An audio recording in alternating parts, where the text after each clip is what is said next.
Ephesians chapter 6, verse 4, the Bible says, "Fathers, do not exasperate your children. Instead, bring them up in the training and instruction of the Lord."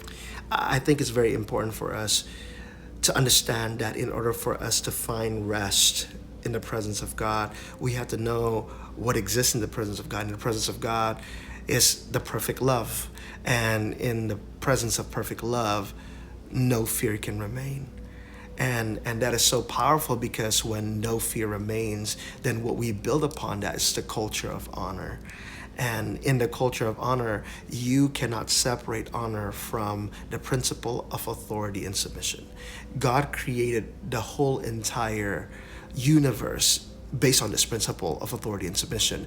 That when God created, he created with his authority, and the response of all of creation is submission. Submission is living our life in accordance to the purpose and design of the Creator. A fish submits to the Creator when he swims in the water. A bird submits to the Creator when he flies.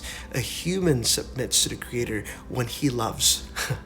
When we love, we are submitting to our Creator. When we enter into intimacy, we are submitting to our Creator.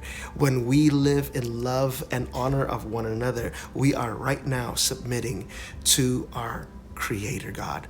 Now, you have to understand, authority and submission was already given to Adam and Eve.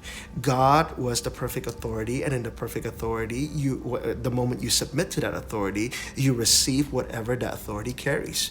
When Adam and Eve were submitted to God, what did they experience? Prosperity. They experienced thriving in the Garden of Eden. They experienced perfect peace. They experienced joy. They experienced transparency. They experienced openness. They experienced a world without shame. But the moment they disobeyed God, but not only disobeyed God, they decided to obey Satan, they receive what Satan has. And what Satan has inside of him is rebellion, lies, and it is a world of chaos. And that's exactly what they experience. What he has inside of him is shame and guilt and anger and resentment, and that's exactly what Adam and Eve inherited when they choose to submit under Satan.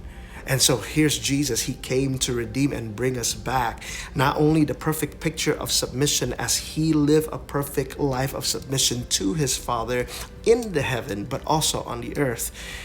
But not only that, he also modeled the perfect picture of authority when he himself became a father to his disciples, to those around him. And if you notice, the Apostle Paul says, "Father, do not exasperate your children." He knows exactly how to deal with his children. Do you notice that Jesus don't address just behaviors? He also, most importantly, addresses the heart. And if you look at the book of Matthew 5, 6, 7, which is the Sermon on the Mount, which is the Beatitude, you will see that Jesus addressed a lot of attitude of the heart, because the heart matters to God. And as we read this particular passage, we need to learn as fathers that the key to raising those or leading those that God has entrusted to us is actually leading them by example. It's not leading them by the things just that we say, but leading them by how we live our lives. And it says that we are to bring them up in the training and instruction of the Lord. Notice that training comes first. And what training is simply this word, modeling. What training is simply showing somebody else how to live in accordance to the original design of God, and then instruct them to do the same. But it begins by training them, by modeling them. And as we begin to model to other people, can I tell you, there's a power of multiplication. So when we exercise the right picture of authority, there'll be multiplication. But if we exercise the wrong picture of authority, there'll be division. So which picture of authority are you modeling today?